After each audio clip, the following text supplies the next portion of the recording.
a la obra de la maestra Kira Galván.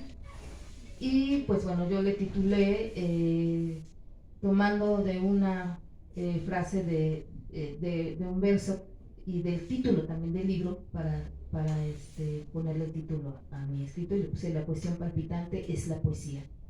Y bueno, pues sin más voy a darle lectura. ¿Qué sucede cuando de pronto te das cuenta que tu interlocutor es una cámara? Cuando tienes entre los dedos un teléfono celular en lugar de una pluma o un lápiz. ¿Cómo hacer para volver a la escritura si debes, como un robot, quedarte al frente de una máquina, a través de la cual no se puede aspirar el perfume de ninguna flor? No se puede sentir la calidez de una mano. ¿Cómo digerir que un murciélago trajo desgracia al mundo si la animalidad del hombre es más salvaje? Debe ser que la poesía brilla a través de una rendija. Entonces te encuentras dentro de tu casa y comienzas a contemplar todo lo que hay en ella, y así se desatan las remembranzas. Y es cuando decides luchar contra la máquina, porque sabes que no es posible dejar que nos corten las palabras, y escarbas en estas y vas descubriendo historias que guardas en un libro, como si de un armario se tratara.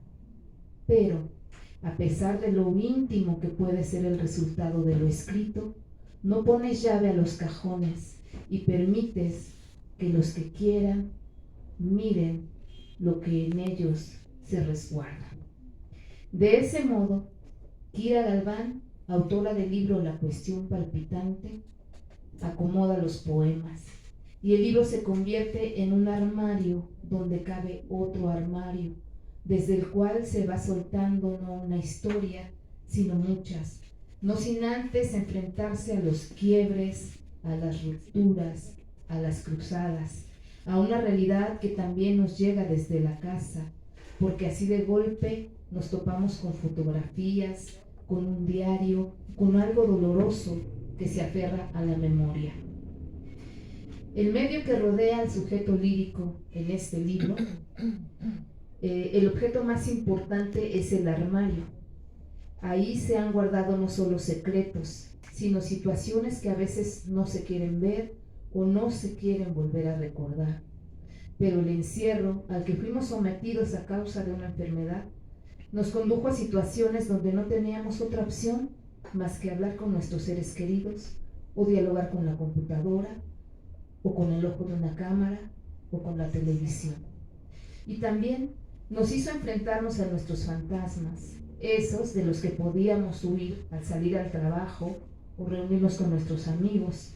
De pronto un día nos volvimos recoletos y nos quedamos en un sitio, sí, donde resguardamos nuestro cuerpo, pero con el cual sin remedio tuvimos que mirar las paredes, las escaleras, las agujas, la soledad, los recuerdos de la infancia.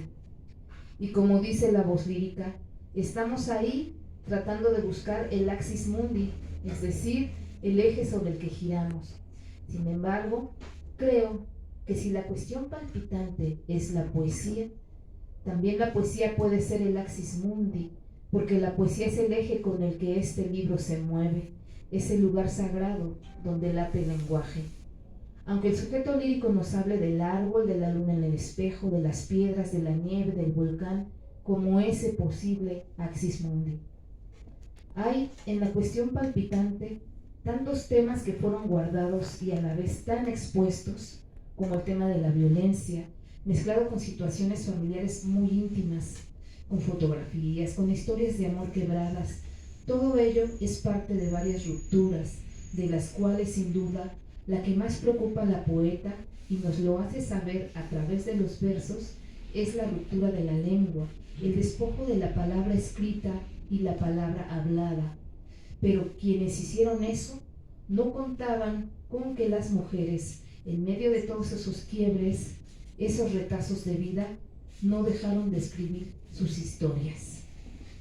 Un recuerdo que se coló en los secretos del armario y que resulta interesante es el que podemos leer en el poema Las Piedras, y que tiene que ver también con esta preocupación de la ruptura de la lengua, porque nos dice que al estar en un país del que no sabemos el idioma, uno puede ser en un instante un sordomudo, pese a que según dicen que al conocer los signos y sus significados podemos comunicarnos con personas de otros países.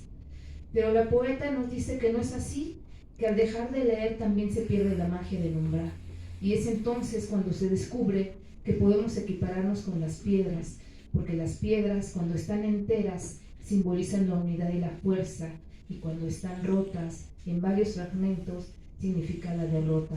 En el caso del poema Las Piedras, estas nos dan una lección de vida, ya que pese a su inmovilidad y mudez, pese a los quiebres, han sobrevivido durante muchos años.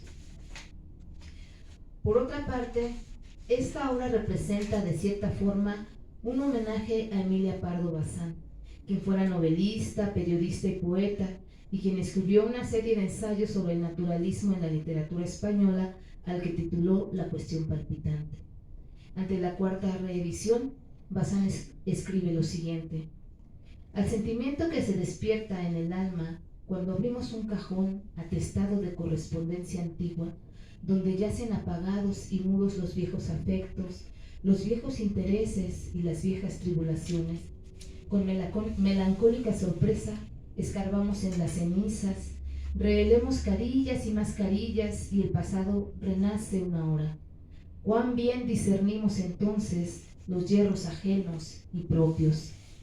Lo mismo ha hecho Kira Galván, abrió los cajones y encontró viejos intereses y viejas tribulaciones, solo que Galván se vale de la poesía, una aliada que se mantiene cerca, palpitante, viva siempre, para escribir sobre lo encontrado en el viejo armario.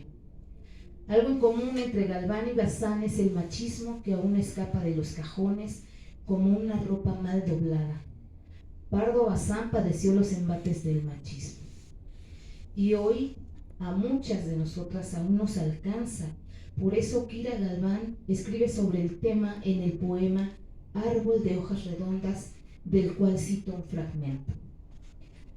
Una voz masculina, colérica, se alzaba mancillando, insultando, empequeñeciéndonos, vertiendo palabras ardientes, plomo derretido, directo al corazón. Ahí termina la cita. Mas quiero puntualizar que si bien Pardo Bazán tiene ese título, Kira Galván fue más allá y de tanto escarbar en las palabras que forman la cuestión palpitante, encontró una nueva y novedosa manera de definir la poesía. A la palabra, a la poesía hay que rescatarla, es esa la función del poeta. Antes se tenía la idea de que ella nos salvaría, o aún la tenemos. Sin embargo, en el tiempo en que vivimos, vigilados por el ojo de una cámara, es necesario que los poetas rescatemos el lenguaje y por lo tanto la poesía. Y gracias a que la poesía se mantiene viva, globulando palabra por palabra, es como se puede hablar de lo que nos incomoda, lo que nos molesta, lo que nos aflige. Por eso el poema con el que la poeta cierra el libro habla de una plaga terrible llamada crimen organizado, la cual nos ha hecho retomar el género artístico que bien explica la autora en el libro, conocido como danza macabra. Y bueno, pues yo podría seguir hablándoles de lo que hurgué en estos cajones y entre paños. Son tantos los temas que están inmersos, pero es preferible que ustedes se acerquen al libro y abran cajón por cajón y se adentren en este armario poético. Muchas felicidades a Kira Galván y muchas gracias por permitirme presentar este libro tan bello. Muchísimas gracias a todos.